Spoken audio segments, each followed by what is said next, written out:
Mga ulo sa balita, dili lang usa kundi tulo ka mga naglain-lain job fair ang gihanyag sa buhatan sa peso sa bulan sa Hulyo. Malampusong migraduar sa 10-day life skills training ang mga benepisyaryo sa Jobstart Philippines Wave 8. Gilusad na ang Summer Jobber Kuoy Orientation timaan sa pagsugod sa programa karong tuiga. Mid-year performance assessment cum learning gipahigayon.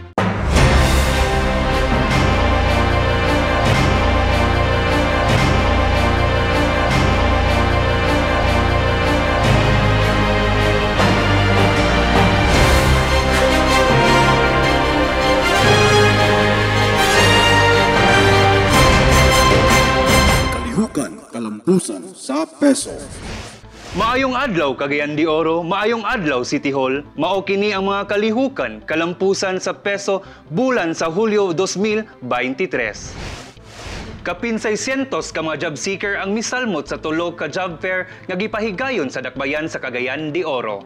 Ang Career Expo, Barangay Carmen Job Fair ug Kahigayunan Skills Expo and Job Fair. Ania si Denise Pueblas alang sa dugang nga detalye. Gikabat sa 646 ang natala sa buhatan sa Public Employment Service Office sa gipahigayong job fair sa Dakbayan sa Cagayan de Oro. Kini pagtugon sa panawagan nga mahatagan og oportunidad ang mga individual sa nagkalain-laing sektor nga nanginahanglan og sakto og desenteng trabaho. Ang Career Expo nga giabihan ni adtong Hulyo 7 ning tuiga, usa ka eksklusibong job fair alang sa mga magtutungha sa University of Science and Technology of Southern Philippines nga gikasalmutan sa 263 individual nga gihandomang mograduar sa mosunod nga bulan.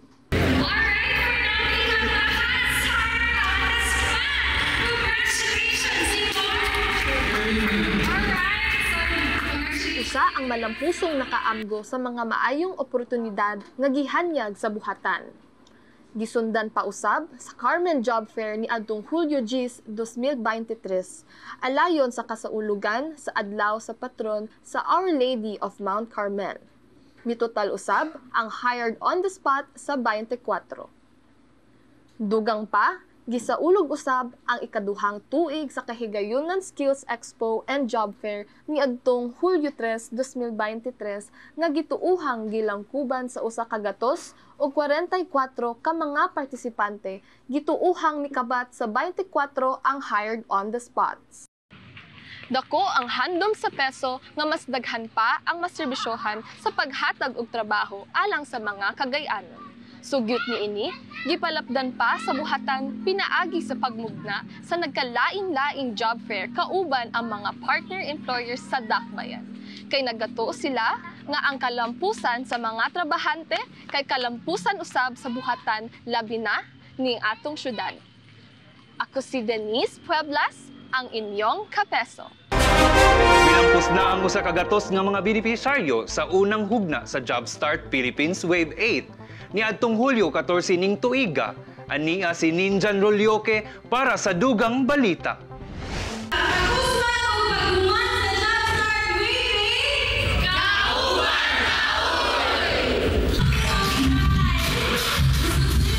Human sa napulo ka adlaw nga pagbantay sa mga benepisyaryong pinaagi sa life skill training, diin ang unang 5 ka adlaw gigahin alang sa modular learning online. Ug ang laing 5 ka adlaw gipahigayon sa FICO Building, Carmen, Cagayan de Oro City. Kauban ang mga trainers gikan sa Department of Labor and Employment ug Public Employment Service Office.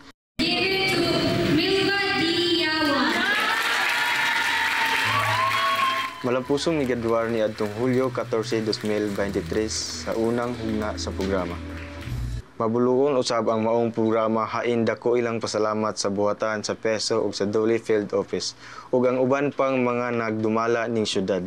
Sige akong tanga. Wala jud koy maano kanang sana magunsa man ko unsa kong buhaton sa akong everyday like mag-ingani ra ko permi. Sige ko question sa self ana. Mas lahi ra gyud tong tambay ko kay kung sa tambay ko daghan kay ginahuna unsa kailangan ni improve sa akong self, unsa taman ra ba ko diri or unsa pa jud akong gihulat sa gawas, unsay kalainan sa sulod o sa gawas. Kung sa sulod ra magid is wa kay gibuhat kundi mag-cellphone lang.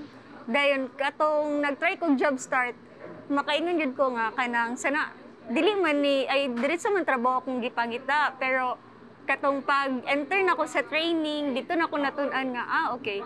Ingani siya. So kailangan gud na mo siya matun-an ay mag-training first, then aya mi mag actual field of work karon nag-training nami into internship. So dagan kayo kog na experience nga pag-handle sa students sa akong ka-coworker. Maingon ako sa job start is na enhance gid akong skills ug ang akong self-confidence. Then nakabalo ko kung asa tama ng akong kaya o makabalo kung sa pagid ang opportunity nga gahulat sa kuha. Thank you kayo kay Mayor Clarex sa imuhang gi-implement nga job start para sa mga katawhan. Salamat kayo. Pasalamat buko kang Mayor Clarix Oy, and then especially sa Ginoo gid kay gihatagan ko niyag opportunity nga nakasulod ko ani nga work. It because sa job start po nako siya nakita. Nagpakita usab sa inyong dako nga kalipay og suporta si Konsehal Jose Pepe Abo Jr., Chairman and Committee on Labor and Employment pamaagi sa pagtambong sa ilang graduation ceremony. Life skill training, which is under the program of Job Start, hosted by the Department of Labor and Employment. Sa maong programa, anaasad ang presensya ni Chief Leo Emmanuel Toledo. Diin napabilin usab ang iyang maunuron nga mensahe para sa mga benepisyaryo. Not in education, not in employment, and not in the training. Mo kini ang mga qualification alang sa mga buot mo salmot sa maong programa sa tuig 2024 sa Wave 9 Job Start Philippines. Ako si Nino John Rolioque, ang inyong kapeso. Gipanguluhan ni City Mayor Rolando Clarix Uy ang gipahigayong orientation alang sa Summer Jobber ko Uy program nga mas nailan isip summer job. Para mas mapaluntad pa ang mga isgutanan, ani Assist Charles Lade Piquero para sa balita.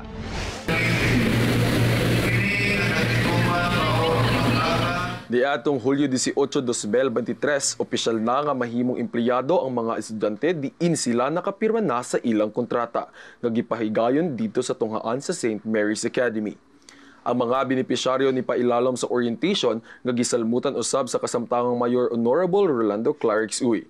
At naasad ang presensya ni kanhi Vice Mayor Joaquin Kikang Uy ug PESO Manager Miss Kathleen Kate Sorilla.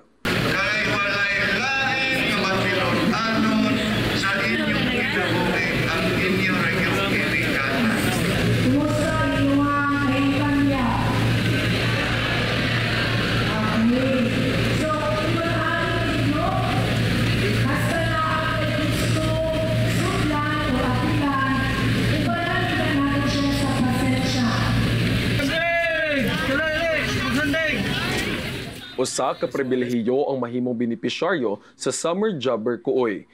Kini usa ka programa sa syudad diin kini nagahatag og pinansyal nga tabang ngadto sa mga magtutungha ang gipanguluhan ni Mayor Rolando Clarix Uy. Nga nakigtimbayayong sa opisina sa PESO nga gipanguluhan usab ni Miss Kathleen Kate Sorilla. Kini nga programa nagahatag og kontraktual nga mga trabaho sa mga estudyante sa sulod sa 15 ka adlaw. Karon anaa na sa kapin umukulang 9,000 nga mga benepisyaryo nga mga magtutunga ang nakaapil na sa nasulti nga programa. Sa gipahigayon nga orientation na sayran sa mga benepisyaryo ang ilang mga mamahimong trabaho. Usa sa ilang inadlaw nga tahas adunay kalimbigitan sa infographics. Kini mao ang pagkayab sa mga balita diin kini gikan sa official Facebook page sa mga government offices. Kini si Charles Lade Piquero ang inyong kapeso. Update mga kapeso!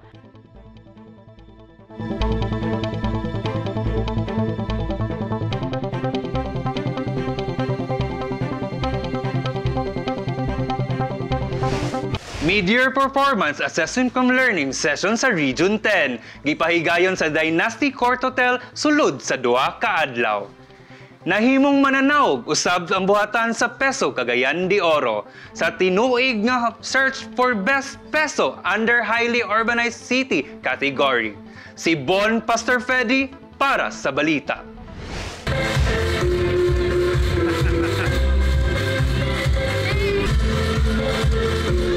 human sa mga provincial directors ug peso managers sa tibuok rehiyon ni adtong Hulyo 26 ug 27 ang gipahigayong mid-year performance assessment cum learning session sa Dynasty Court Hotel ni ining syudad. In the first semester of this year, we have referred total job placement of 135,918 qualified job seekers and placing a total of 123,927 across the region, or a placement rate of 91%, which is much higher than our target of 81% placement rate. So a round of applause for that. Again, we acknowledge the participation and involvement, active participation of our pesos. Katuyuan sa maong panagtigom ang pagbansay ug paghanyag sa mga accomplishments nga nakab-ot sa tagsa-tagsa ka mga buhatan. Kinialang sa kalampusan sa mga programang ginadalit sa matag buhatan sa umaabot pang mga bulan ug katuigan. Sa maong panagtigom, gidawat ni Peso Manager Kathleen Kate D. Surilla ang plaka sa kadaugan, isip regional winner para sa 2022 Search for the Best Peso under Highly Urbanized City category. Ang Peso CDO ang mamahimong representante sa Rehiyon 10 alang sa nasyonal nga level ning naturang hanyag nga ipahigayon sa Palo Leyte. Ako si Bon Pastor Fidi, ang inyong kapeso. Trending karon.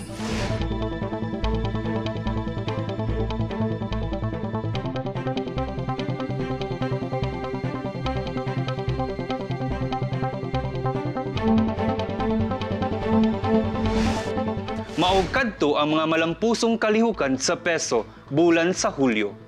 Mga kapeso, alang sa dugang impormasyon, like, follow ug share sa among official Facebook page o mamahimo kamong mobisita sa among buhatan sa may second floor Southwind New Executive Building sa City Hall.